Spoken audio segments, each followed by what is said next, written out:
cabdiqani xaamud cawaale agaasimaha waaxda caafimaadka ee wasaaradda xanaanada xoolaha iyo horumarinta kalluumaysiga Soomaaliland ayaa ka warbixiyay mashruuca daaweynta iyo nafaqeynta xoolaha oo dhawaan wasaaradda xanaanada xoolaha iyo horumarinta kalluumaysigu ay ka filisay gobolada dalka waxaanu soo bandhigay tirada xoolaha ee loo fidiyay daaweynta iyo sidoo kale wacyigelinta loo sameeyay bulshada xoololeyda dhaqaatiirta ka howlgalay mashruucaasi iyo sidoo kale gaadiidkii fududeeyay in la gaaro goobaha iyo sidoo kale degmooyinka si hawshaasi looga soo fuliyo cabdiqani xaamud cawaale agaasimaha waaxda caafimaadka ee wasaaradda xanaanada xoolaha iyo horumarinta kalluumaysiga Soomaaliland oo amurahaasi sharaxaya ayaa waxa uu yiri anigoo agaasimaha waaxda caafimaadka xoolaha ee wasaaradda xanaanada xoolaha iyo horumarinta kalluumaysiga waxa doonay halkan inaan isku wadaago bulshooyinka Soomaaliland ee xoolo dhaqatada sanadkan ay ku jirnay 2023 shaqadii daaweynta xoolaha ee aan ka wadnay gobolada dalka taasoo aan bilownay bishii labaad 26keedii waxaanu howlgelinay kooxo sameeya daaweynta xoolaha kuwaasoo ka kooban 25 kooxood oo ka howlgalaya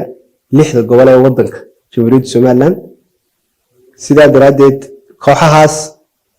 25 kooxood waxay ka kooban yihiin tiimkii wuxuu ka kooban yahay kooxdu waxay ka kooban tahay 5 qof oo noqonaya hogaankii kooxda iyo 4 dhakhtar ee caawinayay waxa kale oo dhinac socda kalkaaliyaashii degmooyinka caafimaadka xoolaha ee joogay xarumaha caafimaadka xoolaha ee wadanka oo dhan kuwaas oo iyagu gaadhay ilaa 100 iyo dheera guud ahaan shaqaalahaas marka la isku daro 300 iyo 10 dhakhtar ayuu noqonayay fulinaya hawsha caafimaadka xoolaha inta waxa raaca targetka guud ama muxuu hayday ujeedka guud ee la doonayo xoolaha la daweeyana wuxuu ahaa muxuu hayday xamada degal fadhiga ee hadii jeer Soomaaliland sida caalka oo kale shilinta oo kale muxuu hayday guuriyaanka oo kale muxuu hayday cambaarta oo kale waxyaalaha hadii jeer magarasa xoolaheena degal fadhiga iska xamada saan daweynay guud ahaan xoolaha aan daweynay sanadkan labada bisha aan wadnay muxuu hayday shaqada wuxuu ahaa 1 milyan oo neef oo aan siinay dawada muhiimka ah ee la isa cudurrada waxaan kaloo siinay fitamiin iyo nafaqeyn kala duwan 230,000 oo neef oo kala duwan oo dhammaan gobolada dalka iyo degmooyinka joogay xoolahaasi dhammaan way caafimaad qabaan haddana waxa uu daay roobkii Ilaahay oo muxuu hayday soo saaray doogii u baahnaayeen alxamdulillah rabbil caalamiin dawada iyo tacabka aanu gelinay waxa si wanaagsan muxuu hayday u dabar go'ay xanuunadii aan doonaynay inaan dabar jarno ee degal fadhiga waxa kale oo aan ka soo ururinay aan wacyigelin siinay bulsho gaadhaysa ilaa 200 oo muxuu hayday kuno xoolo dhaqataa ayaan siinay muxuu hayday wacyigelintii kala duwaneed ee xoolaha iyo sida looga gaashaanto markay shilintu dilaacdo marka guriyaanku dilaaco marka xanuunku dilaacaan taana wacyigelin wanaagsan oo siinay bulshadii ma sha Allah tabarakallah yaroo naga qaateen waxaan kala sameeynay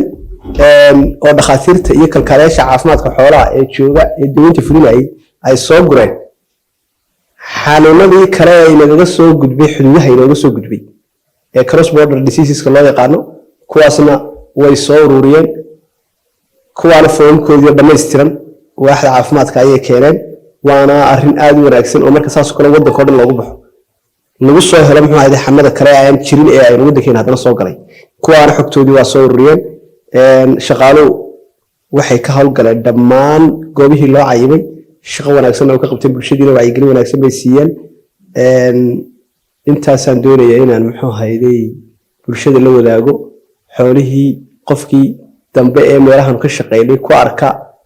muxuu hayday wax xanuuna oo aan kiini hore jiri jiray degal fadhiga isla naqaanay ahayn inay noo soo muxuu hayday report gareeyaan oo soo sheegaan xarunta ugu dhow caafimaadka xoolaha ee wasaaradda xanaanada xoolaha horumarinta kalluumaysiga gaar ahaan waaxda caafimaadka